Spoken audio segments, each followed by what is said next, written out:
J'adore l'équipe Novipro et j'en profite pour souhaiter vraiment joyeux anniversaire à toute l'équipe de Novipro. Quel beau parcours, 30 années dans le secteur des technologies, à toujours être un leader, c'est vraiment exceptionnel, alors félicitations à tous. L'équipe Novipro, 3 mots, collaboration. Flexibilité. Easy to do business with and experienced. Yeah, there you go. I snuck an extra one in. Alors, bon matin tout le monde. Merci de vous joindre à nous aujourd'hui pour le Noviforum. Pour ceux qui ne me connaîtraient pas, Alain Cormier, vice-président vente, développement des affaires. Je suis accompagné d'Alain Durand, vice-président livraison de services. Alors, ça me fait plaisir de vous recevoir aujourd'hui. C'est notre deuxième Noviforum en présentiel. L'année passée, ça a été un succès. Cette année, c'est encore un succès. Je regarde la salle. Alors, bienvenue à tout le monde. La dernière année a passé très rapidement. Il y a beaucoup de choses qui s'est passé. Il y a un petit peu plus d'un an, c'était le Noviforum. Alors, moi, je vais faire un petit update sur le groupe Novipro. Où est-ce qu'on en est, les highlights qui s'est passé en dernière année. Je vais passer la parole à Alain pour faire une continuité sur ce qu'on a présenté l'année passée. Puis rapidement, le vrai contenu va arriver, puis on va avoir les experts qui vont venir sur le stage pour vous entretenir sur le sujet d'aujourd'hui. OK, un petit update sur le groupe Novipro. L'année passée, on était revenu un petit peu sur le modèle du groupe Novipro, les acquisitions. On venait de faire l'acquisition de Blair Technology à Toronto. Alors, où est-ce qu'on est rendu aujourd'hui? Suite à l'acquisition à Toronto, on a 3 sites. Alors, Montréal, qui est la maison mère du groupe Novipro. On a un bureau à Toronto, mais on a aussi un bureau à Calgary qui venait avec l'acquisition de Blair.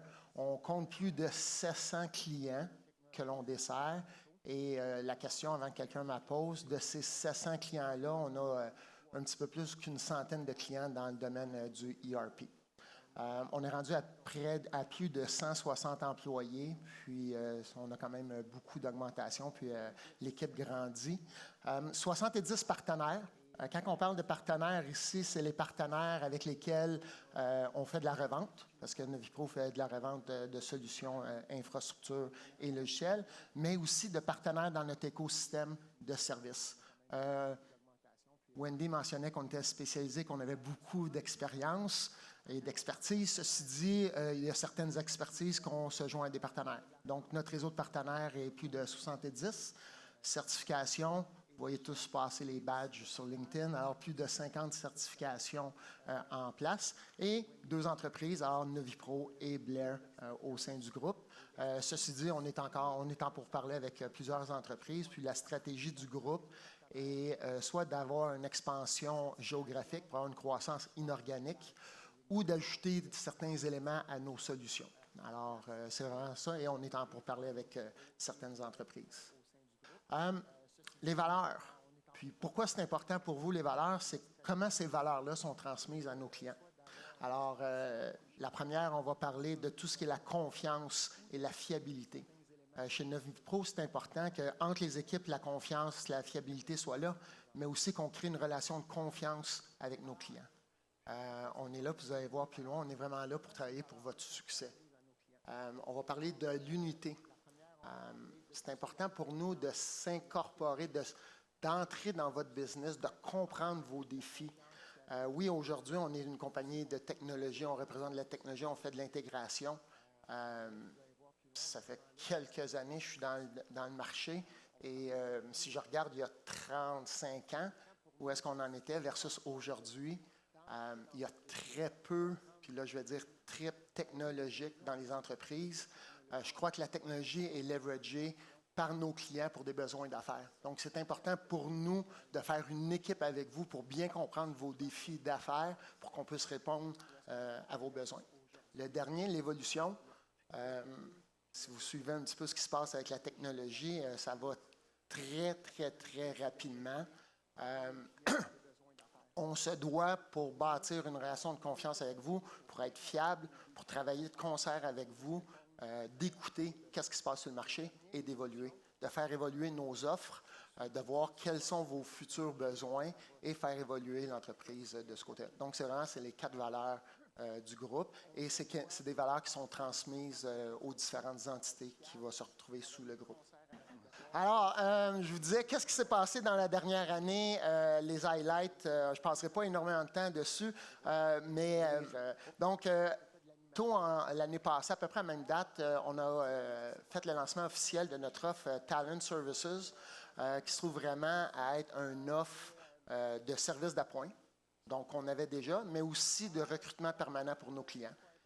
Donc, beaucoup de succès qu'on a eu dans les dernières années, puis on en a fait une offre formelle.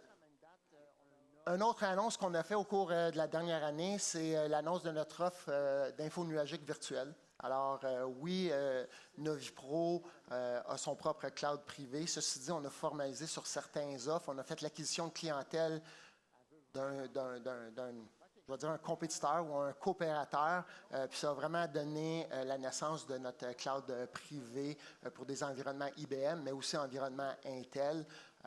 Puis je vous invite à aller visiter là, tout ce que je vous dis ici sur NoviPro. On a un kiosque dans la salle aussi qu'on va avoir des experts qui vont aussi pouvoir répondre à vos questions de ce côté-là. Dernièrement, on a annoncé l'offre de sécurité service géré qui va être en place. Alors, ça aussi, on va avoir des gens en place pour répondre.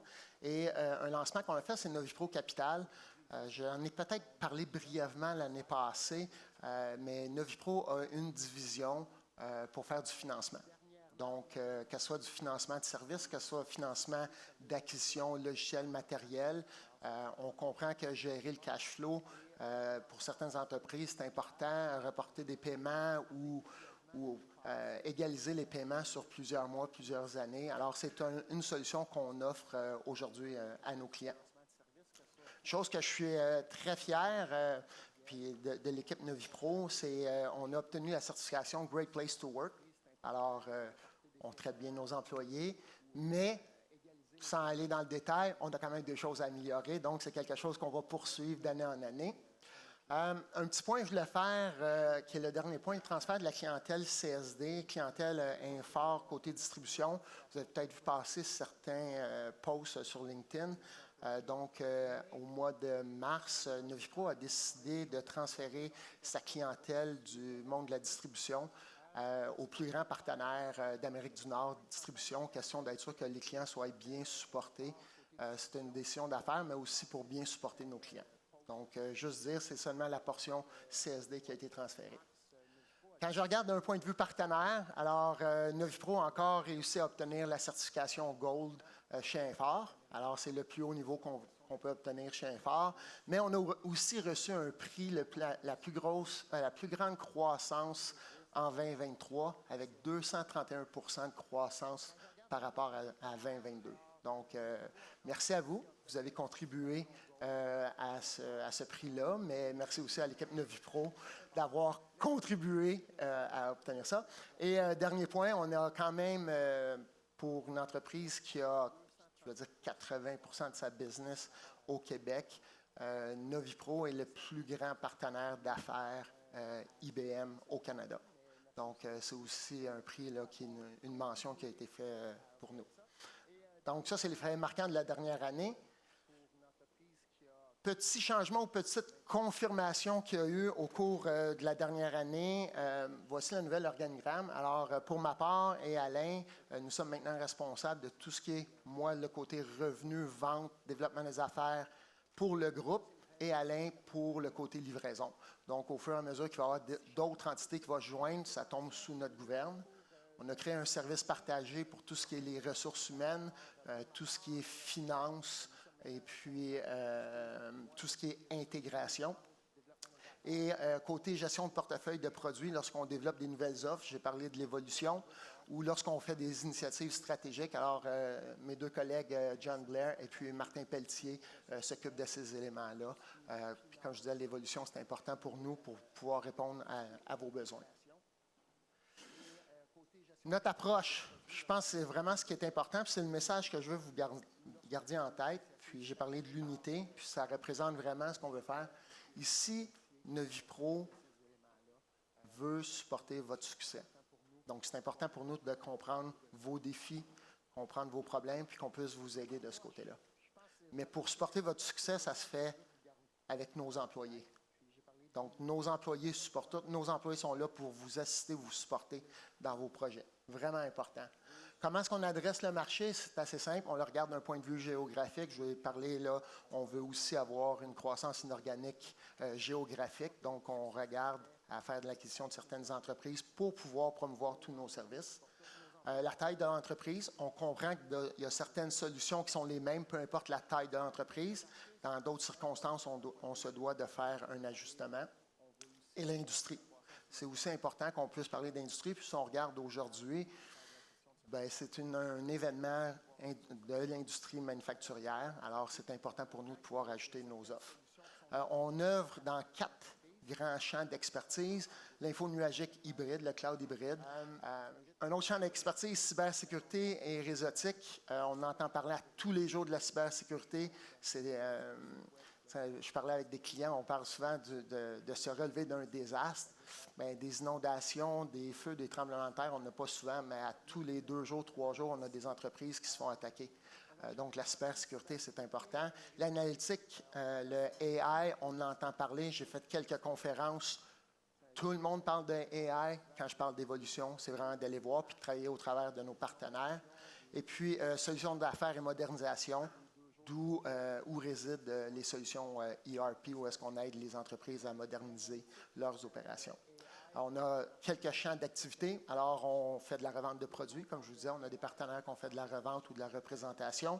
On a nos équipes de services professionnels et on a aussi le service de recrutement, qui est le service de talent. On offre des services gérés d'un côté infrastructure et on regarde où ça faire évoluer notre offre de ce côté-là. Et le côté finance qui est Novipro Capital. Ce qui est important de comprendre, c'est qu'on a pris tous nos employés, on les a classés par pratique pour vraiment établir des solutions selon des pratiques spécifiques pour bien répondre aux besoins des clients. Et cette année, on travaille l'équipe des ventes, l'équipe de livraison ensemble pour faire évoluer ces solutions-là. Donc, on a 8 pratiques. On a la pratique IBM, étant le plus gros partenaire, c'en est une. On a tout ce qui touche Intel, les solutions VMware, la virtualisation. Une pratique forte Microsoft, qui est un incontournable. La sécurité, SAS d'un point de vue analytique, Splunk aussi d'un point de vue analytique et observabilité.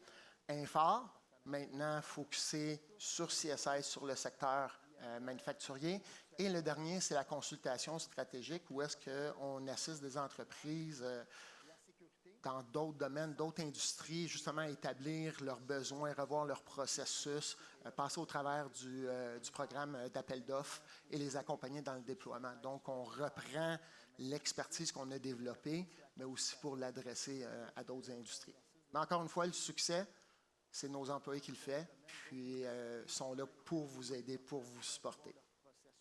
Alors, ça fait le tour de ma portion. Maintenant, je vais passer la parole à Alain pour qu'il prenne les prochaines minutes. Je vais essayer. OK. Bien, bon matin tout le monde. J'espère que ça va bien. Je vous remercie. C'est à mon tour de vous dire, souhaiter la bienvenue à cet événement qui est très important pour nous. Et aussi, on est très, très conscient que ça chamboule vos calendriers, vos travaux quotidiens, et vous allez payer le prix dans les prochains jours parce que vous allez passer quelques heures avec nous. Aujourd'hui, on m'a demandé de faire une rétrospective un peu des équipes de livraison depuis le dernier Noviforum, depuis 1 an. C'est clair que je ne peux pas voir toutes les équipes de livraison pour une facteur temps et intérêt. Sinon, je deviens très, très passionné, puis je peux en parler toute l'avant-midi, puis je ne pense pas que c'est le but de la rencontre aujourd'hui. On est les gens qui réchauffent la salle présentement. Fait qu'on va focusser beaucoup du côté de l'équipe de livraison Infor. Mais dans le fond, c'est le même agenda que l'an passé. C'est de la continuité. Je vais vous donner une rétrospective d'un peu de ce qui s'est passé au niveau de la livraison des services Infor. Et aussi, un peu, on va parler de la croissance de l'équipe de livraison en termes de ressources, de formation, de réorganisation, de notre réorganisation, comment on s'organise pour faire le travail et aussi l'efficience opérationnelle. OK. Si on parle d'un fait marquant, les mises en production, quand on parle de CSI au Sightline, on a fait 5 mises en production là, au courant de la dernière année. Ces mises en production, c'est différentes façons. C'est un nouveau client qui s'est allé dans le cloud ou un client qui était à version, mettons, 6, qu'on l'a monté à version 10 sur des serveurs locaux, ou des clients qui étaient des vieilles versions qu'on a monté à 10 et qu'on a mis dans le cloud.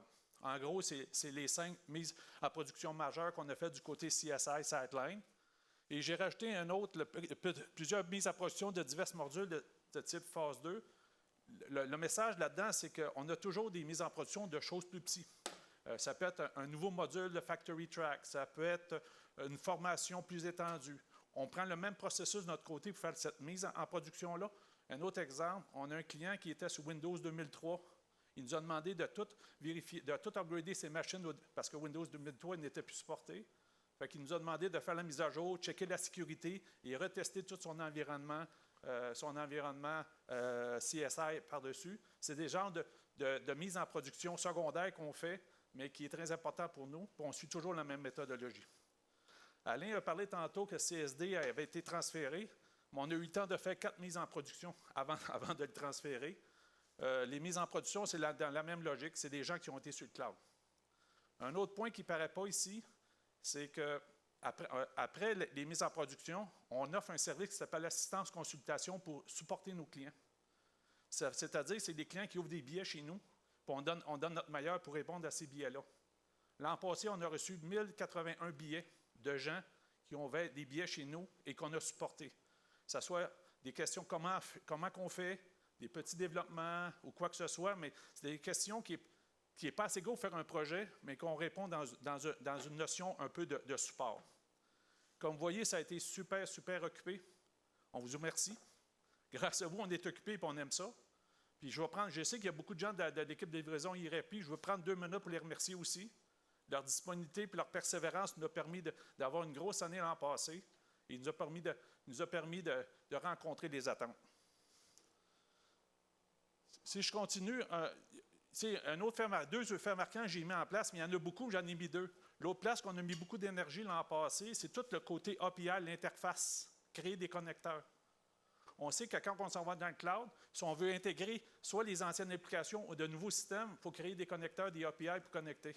Fait qu'on a mis beaucoup d'emphase chez nous pour développer des connecteurs et être prêts à rencontrer les exigences de nos clients de ce point de vue-là. Le deuxième point, on va en parler un peu plus tôt, c'est que de plus en plus des gens nous demandent d'être out of the box ou vanille. Mais quand on regarde les rapports out of the box de la solution Infor, ils sont très, très génériques. Fait que ce qu'on a essayé de faire pour ne pas toujours de repartir d'une phrase blanche, on a créé 20 rapports les plus standards. J'en ai écrit quelques-uns, ordre d'achat, facture, devis, etc., qui nous permettent d'accélérer le processus et sauver de l'argent. Fait que, on vous invite à nous en parler, revoir ces rapports-là. C'est peut-être pas parfait, mais ils partent d'un niveau un peu plus supérieur pour pouvoir avancer. Encore une fois, ça permet de sauver beaucoup de temps et d'argent dans le projet. OK. Je vais aller à mon deuxième, qui est de la croissance de l'équipe de livraison. Encore, j'ai divisé les membres de l'équipe. Les membres de l'équipe, c'est clair que présentement dans le marché, les ressources ne sont pas à 100% disponibles. On travaille fort là-dessus. On peut plus, en tant qu'organisation, d'avoir tous les gens dans notre équipe pour supporter un environnement ou une implémentation. Ça fait qu'on a développé des relations. Ça fait qu'on a nos ressources internes, c'est clair qu'on va continuer. La deuxième, c'est des consultants externes. On a une liste de consultants externes pour nous aider, que je considère comme permanents, parce qu'ils travaillent beaucoup, beaucoup avec nous, et ils sont presque, mais ils veulent garder leur liberté de rôle, mais ils sont presque 100% avec nous. Des exemples de ça, on a des gens qui ont pris des retraites chez IBM, qu'on réengage comme consultants. Les deux ensemble créent notre core pour pouvoir livrer nos projets chez nos clients. Le troisième point, c'est de développer des liens d'affaires avec des partenaires. Je vais le diviser en 2. On sait qu'on ne peut pas être niche partout. Fait qu'on a trouvé des partenaires qui sont spécialisés, comme tout ce qui est l'entour de Burst, qu'on utilise une compagnie qui s'appelle Presto. Eux autres, c'est des spécialistes. Fait qu'on les amène avec nous. On amène d'experts avec nous pour nous aider à livrer des projets. Fait qu'on a plusieurs partenaires qu'on a développés là-dessus. Et l'autre point, c'est tout. On a créé des ponts de communication entre tous les partenaires de livraison d'infos au Canada et aux États-Unis. On se parle régulièrement. Fait que si quelqu'un aux États-Unis a besoin d'une ressource, il m'appelle ou vice-versa. Fait qu'on s'entraide. Fait que ça, c'est le troisième point dans mon écosystème que j'ai développé, le troisième point. Le quatrième, we develop a strong collaboration with the Infor Consulting Services, and Wendy, who is tabbing, it's help us with that. Ça, c'est très important pour nous, parce que si on a besoin encore d'une expertise très, très niche, l'équipe Infor va nous aider. Un exemple, on a eu un projet que le client recherchait CPQ 2D. On le connaissait de base, mais on s'est aperçu qu'on ne le connaissait pas assez. Fait qu'on a demandé à l'équipe Infor de venir nous supporter pour aider à livrer la valeur ajoutée que le client recherche. Ça, c'est notre écosystème au niveau de l'équipe pour livrer nos projets. Si on continue au niveau de ressources internes, au niveau formation pure, l'an passé, les gens qui étaient ici, j'avais créé ce qu'on appelait une université Novipro pour faire la formation. Parce que ce qu'on fait, c'est de trouver des gens qui ont de l'expérience. Au niveau Infor sur le marché, c'est compliqué. Fait qu'on a décidé de créer une formation. On prend des gens et on les forme. Fait qu'on s'est dit, puis les skills qu'on recherche, c'est vraiment, de base, on veut des gens qui soient capables de faire de la consultation pure, puis nous autres, on va leur montrer comment Infor fonctionne. L'an passé, on a beaucoup focusé, c'est que les gens, on leur a donné des spécialisations. C'est-à-dire, quelqu'un qui est en service, le module service, on disait, tu vas apprendre le module service, tu vas être très, très bonne ou très, très bon là-dedans. Ça nous a permis de rencontrer nos attentes. Mais notre but ultime, c'est ça qu'on fait présentement, c'est que cette personne-là, il faut qu'elle connaisse le core, il faut qu'elle connaisse l'environnement. C'est sûr qu'on va toujours avoir des top guns puis des spécialistes, mais je veux que mon équipe soit de plus en plus connaissante de l'ensemble de la solution. Ça fait partie de notre processus de l'Université Novipro. C'est clair qu'on travaille, on suit des formations, les certifications d'effort, à chaque année, on en rajoute. Ça fait partie de notre day-to-day. La deuxième formation qu'on met aussi, j'ai dit tantôt qu'on avait fait 9 mises en production, mais virtuellement, je pense qu'on en a mis 20. Parce que l'approche qu'on prend, c'est que les gens on leur fait faire des dry runs à l'interne. Ils font une présentation comme s'ils font à des clients. Puis on gagne ces deux bords. La personne se pratique, puis l'autre bord, ils apprennent. Fait que c'est un win-win. Fait qu'on fait beaucoup de mises en production virtuelle à l'interne. On a mis en place, là ça regarde mal, mais on a mis, avec l'aide des ressources humaines, on a mis une page de formation qui permet des gens d'aller chercher des formations, et pas seulement Infor, mais ça peut être en soft skills aussi. Négociation, discussion, conversation, pour avoir tout le package, on a une page de formation là-dessus. Puis le dernier point, c'est là, ça ne sort pas parce qu'on participe souvent aux événements, à tous les événements d'Infor, on est là. Le but ultime, c'est quoi? C'est de toujours apprendre la nouveauté. Mais plus important, je vais rajouter un point qu'Alain, quand on a décidé de laisser aller CSD, on avait de l'argent d'investissement là-dedans. Là, on prend cet argent d'investissement-là et on la met dans CSI. Fait que ça me permet de pouvoir faire grandir plus vite le côté CSI. Et aussi, on veut grandir notre offre pour avoir une offre encore plus, pas seulement du produit, mais de l'ensemble d'ICI avec différentes applications. C'est ça notre but. Ça faisait partie de notre décision par rapport à CSD. En tant que tel. Fait que le 2 points, on parlait de l'amélioration de l'organisation et l'amélioration de l'efficience opérationnelle. Au niveau organisationnel, les gens se souviennent, l'an passé, j'avais créé des centres de services pour chaque discipline qui était en lien. C'était une préparation en lien avec les pratiques qu'Alain a mentionnées tantôt. Fait qu'on continue ça, c'est clair. Alain en a parlé, je ne répéterai pas. Au niveau de l'efficience, qu'est-ce qu'on a fait? On a fait plus que ça, mais qu'est-ce qu'on a mis en place? On voulait garder la connaissance à l'intérieur de l'organisation, puis les lessons learned. On était faible là-dedans. On a mis beaucoup d'emphase l'an passé. Le premier point, c'est qu'on a créé comme un outil ou une base de données. Présentement, on a toutes les activités qu'on fait, potentielles, puis on a mis un nombre d'heures. Fait qu'à partir de là, à chaque fin de projet, on va voir la réalité, puis on ajuste. Puis s'il y a une tendance qu'on est trop haut, trop bon, on l'ajuste. Puis le but ultime, c'est quand on va vous présenter une proposition, c'est que le nombre d'heures correspond pas juste rule of thumb, mais avec notre expérience, notre réalité. C'est une place qu'on a mis beaucoup d'énergie en tant que telle, puis on a mis une rigueur puis une gouvernance pour faire arriver. Le deuxième point, c'est les leçons apprises. Chaque projet, on apprend quelque chose. Ça, cette valeur, ça va mal sortir, là, mais j'avais sorti quelques points qu'on a appris en tant que tel. Une des choses, c'est qu'on veut identifier des situations plus vite dans le projet. Exemple, il faut s'améliorer, il faut trouver une façon de s'améliorer parce qu'on a sous-estimé la gestion du changement dans ce type de projet-là. On veut l'amener plus vite dans le cycle. La personnalisation. J'en ai parlé tantôt. Souvent, la personnalisation, qu'est-ce qu'on essayait de faire? c'est qu'on fait le projet, on démontre le projet, puis on arrive à la fin, puis on dit « Ouais, le projet ne rencontre pas vraiment mes attentes, il faudrait faire une personnalisation », en gardant à l'esprit qu'on veut toujours aller out of the box puis venir. Mais quand on arrive vers la fin, il commence à être un peu trop tard. Fait qu'on va essayer de ramener ça plus dans le début pour prendre ces décisions-là. Exemple, les rapports que je parlais tantôt, qui est très, très simple, c'est quelque chose qu'on peut faire directement au début. Ensuite de ça, il y a certaines choses qu'on veut ramener. Si on sent que l'adoption de l'outil ne fonctionne pas quand on donne nos trainings ou quelque chose en main, on veut le ramener plus rapidement. Au lieu de dire « on va essayer », si on voit qu'il y a un flag jaune, on va essayer, mais on va le ramener au comité de direction ou au circo meeting pour assurer qu'on puisse adresser ces choses-là plus rapidement, puis on va sauver beaucoup de temps à la fin. Ensuite de ça, ça c'est au niveau de parce que essayer de suivre, c'est très dur. Aussi, l'autre chose qu'on veut travailler, c'est tout ce qui est côté de data, le transfert de data, la migration de data. C'est plus vers la fin du projet. Souvent, quand on le vend, les clients nous disent « on va le faire », puis là, on donne du temps pour la formation, mais quand on arrive à la fin, les clients arrivent, deux choses. Ils font les tests d'intégration, ils arrivent avec le data, là, ils commencent à manquer de temps puis manquer de monde un peu. Fait que comment on peut faire ça un peu plus d'avance pour mieux gérer notre projet? Ça, c'est un point 1. Le point 2, quand vous faites des démos, on s'est aperçu, quand vous faites des démos sur du data générique, l'adoption des gens n'est pas là. Les gens, ils font le cours, mais ils ne se reconnaissent pas. Il faut trouver une façon de prendre votre propre data, l'amener dans le démo pour faire vos tests. C'est une chose qu'il faut s'améliorer de ce côté-là. C'est un lesson learn qu'on a appris. Ensuite de ça, le dernier, c'est les tests d'intégration. Ça arrive toujours à la fin. Les gens manquent de temps, sont essoufflés. Ça fait 6 mois que le projet roule, 7 mois. Bien, là, je ne voulais pas le dire. Des fois, des années, quand je vais paraphraser, des fois, des années. Fait que les gens, l'un des problèmes, c'est que, mettons, après plusieurs mois, si tu as donné une formation le premier mois du cours, quand tu arrives à 1 an plus tard, la personne ne s'en souvient pas. Fait que là, le test d'intégration fonctionne moins bien. Puis si on ne fait pas des bons tests avant le go live, on va avoir les problèmes après le go live.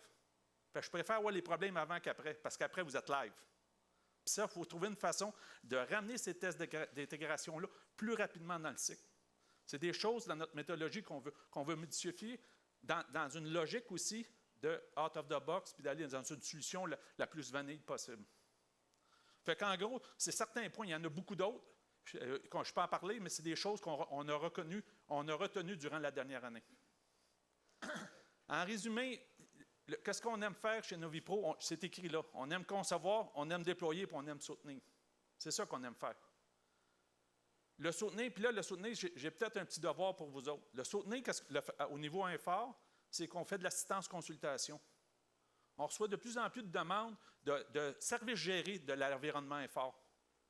Est-ce que c'est un besoin? Parce que si j'ai investi là-dedans, c'est sûr qu'il y a des sous qu'on va investir là, ça me prend un volume pour payer ça, dans le fond. Fait que, il y a une chose, j'aimerais ça que vous réfléchissiez. Est-ce que d'avoir un service géré Infor, c'est quelque chose qui fait du sens pour vous et que c'est un besoin d'affaires? On est ouvert, on est prêt à le regarder, sauf qu'il faut faire une étude de marché. Mais c'est clair s'il y a un besoin là, puis il y a un besoin, on va travailler ensemble pour le faire arriver.